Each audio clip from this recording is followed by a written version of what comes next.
Is it going? Hello, church family. I am so thankful to get to share with you today about Belize. I'm so thankful for your support and prayers as we went on our trip. One of my highlights on this trip was just getting to sing so many silly songs.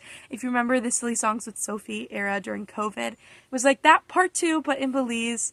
And I've just sang a lot of silly songs in my life, working at a camp, going to camps, growing up, going to VBSs, and they just kind of stick up here. And I had the opportunity for God to use that to connect with a lot of the kids in Belize. I think I sang one song over 1,000,000 times, and some people might have been a little annoyed by the end, but you know what? They stayed strong and joyful, and it was really awesome. But yeah, just getting to sing at Sunday service, at the craft day, even at sports night, there was some downtime, and I just started doing the silly song with the kids, with the pastor's daughter, and she totally memorized and learned the song by the end. And getting to also just share the gospel of oh, this song is about praying to God, and any of us can talk to God, and that's what prayer is. And getting to share with the kids through these silly songs was really awesome. And especially when the language barrier was there and there was nothing else to say, to just break out in a song, it communicated the joy and peace of God. And that was something the pastor told us, was feel free to sing even if they don't know English, because God still communicates his spirit through that, and they can still feel it. They can feel the joy, the love, and the peace. And just getting to experience that was so rewarding and such a gift. So one particular moment that I can think of was when we were doing a bunk bed build at this one family's house. The family's really poor and the kids can't go to school, and they also didn't speak English, and so communicating with them with words was kind of difficult, especially the children.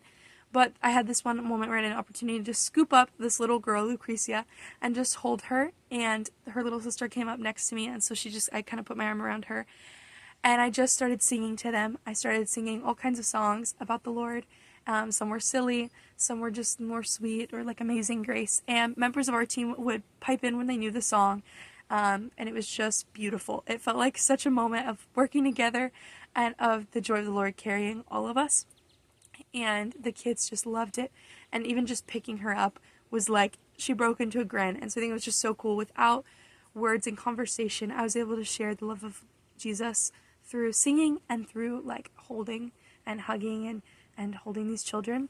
And then even cooler, all the neighbors started coming out on the road, a bunch, especially kids at first, and then some families, not because I was singing, but just to play. But then they noticed me singing to the kids, and we ran out to meet them, and I tried to use a couple phrases, and at first, especially with the first kids, talk to them in Spanish, ask how they are, and then I quickly ran out of my Spanish, my 4 phrases I know, and it was just awkward for a moment, and then I was like, wanna hear a silly song? And the kids were like, yeah.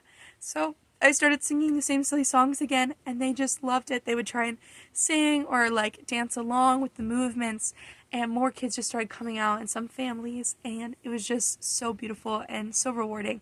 Felt like the joy of the Lord. And this whole time I'm just carrying the little girl.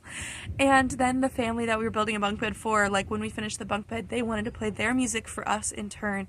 They like this mariachi guitar and bass, and it was just really cool to see how God uses music to express joy and his love and peace, and to just get to share the gospel with these kids through action and sound when we didn't have the words. And so I think that was just really rewarding, and most of all, it just really reminded me, especially while we were in Belize, that Jesus is the most important thing we have. Nothing else matters in our lives more than Jesus, and the joy and love and peace that comes from him. And I think just being in an area where so many people are stripped down of so many things, so many people have so little, and yet they are still also attracted to the same Jesus we worship, and it is really powerful comfort and peace and encouragement for them and us as well, that no matter what else you do or don't have, if you have Jesus, you are good, you are safe and secure, and life is still hard, but it is just beautiful with Jesus and full of joy. So I think that was something I really learned, especially in just seeing that joy of the Lord expressed and attracted to by people in Belize. So thank you for sharing, thank you for supporting us, and yeah.